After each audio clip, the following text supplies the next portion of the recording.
The decision has been made. It was paralysis by analysis. I find this hard to believe, but they this afternoon are hiring JJ Redick as head coach. Supposedly a 5-year contract for somebody that was on my TV yelling at you, who's never coached a game anywhere. Now, he's bright, 15 years in the league, highly recommended by consultant Coach K, Mike Krzyzewski, but he's never been there and done that. But they were really between a rock and a hard place. And the story that broke last night was they were not having second thoughts, but they were thinking about, quote, delaying the decision. Why? Because another coach became available, Monty Williams, who had been in Detroit and failed terribly in a bad organization. Prior to that, had great success in Phoenix, tremendous following in New Orleans.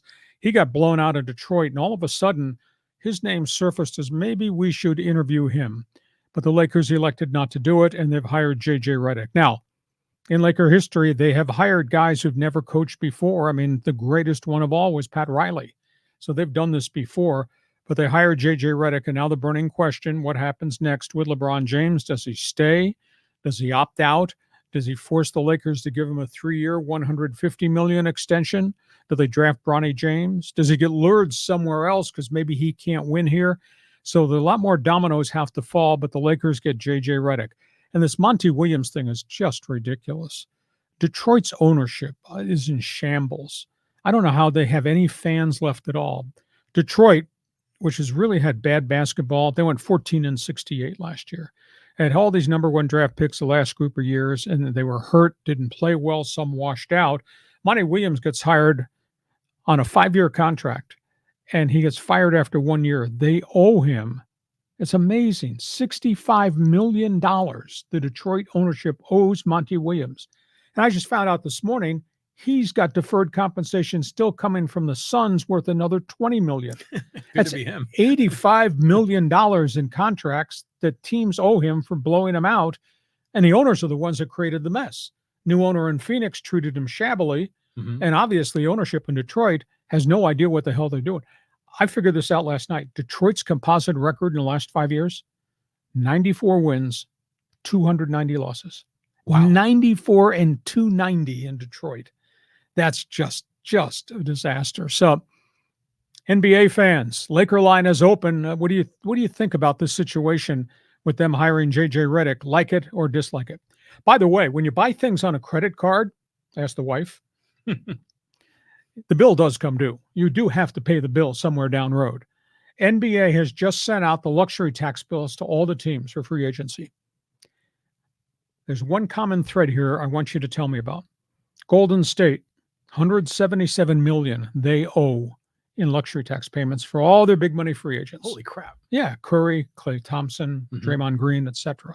$177 million.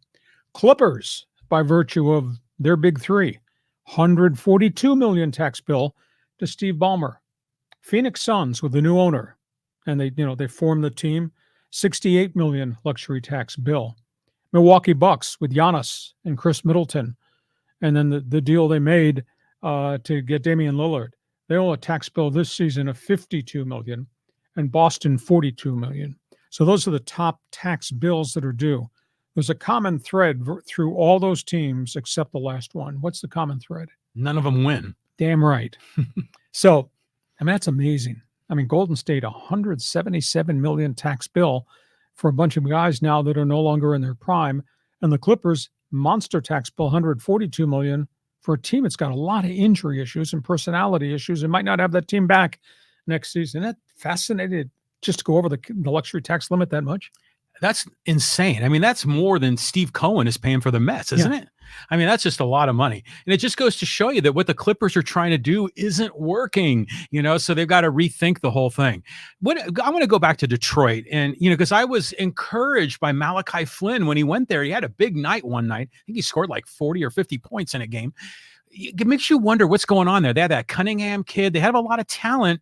Why has it been such a struggle? I don't think you can play 5 kids on the floor at the same time in the NBA.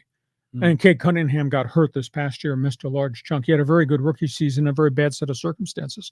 They drafted a bunch of big guys. None of the big guys have been able to play with any consistency. So it's just hard. There are not a lot of Victor Wembanyama's that show up and averaged 19 points and 9 rebounds a Yeah. game and are all-stars.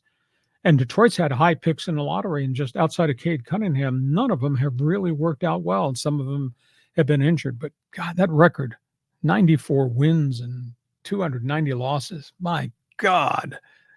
It's amazing to have any fans left. Yeah, I mean, and in Detroit, I mean, you figure, well, the Lions are better now. The Tigers have been in the dregs forever. It's a tough go to be a Michigan fan. Yeah, it's tough to be in Detroit right now. We're not talking about the weather. And what's your quick spin on the Lakers? And I don't know how you sell JJ Redick after getting turned down by Dan Hurley and then pausing for a minute and asking about Monty Williams at 14 and 68. Good choice, bad choice. Should they've gone a different direction? Jeff Van Gundy was out there right at the last minute saying, yeah, I'd like to be a head coach again, and never even interviewed him. This feels like, he was the second or third choice. It's got a really weird vibe to it, but I'm all for more drama with the LA Lakers, and I want to just see this whole thing just continue to swirl. I just have no confidence in Redick. But again, I don't know who else would have been a choice. What's the other option? Well, those were the names that were out there at the last minute. Interesting to see where this goes. Interesting to see whether veteran players walk all over this guy, because this guy's never coached anywhere. But then again, Pat Riley never coached anywhere, and we look how that worked out. Well, he's going to be like Mike Schild. Well, my guys are working real hard. He's going to cover for his guys. Okay, we go from hoops. Feel free, if you're a Laker fan, agree or disagree with this acquisition. Let's talk hockey.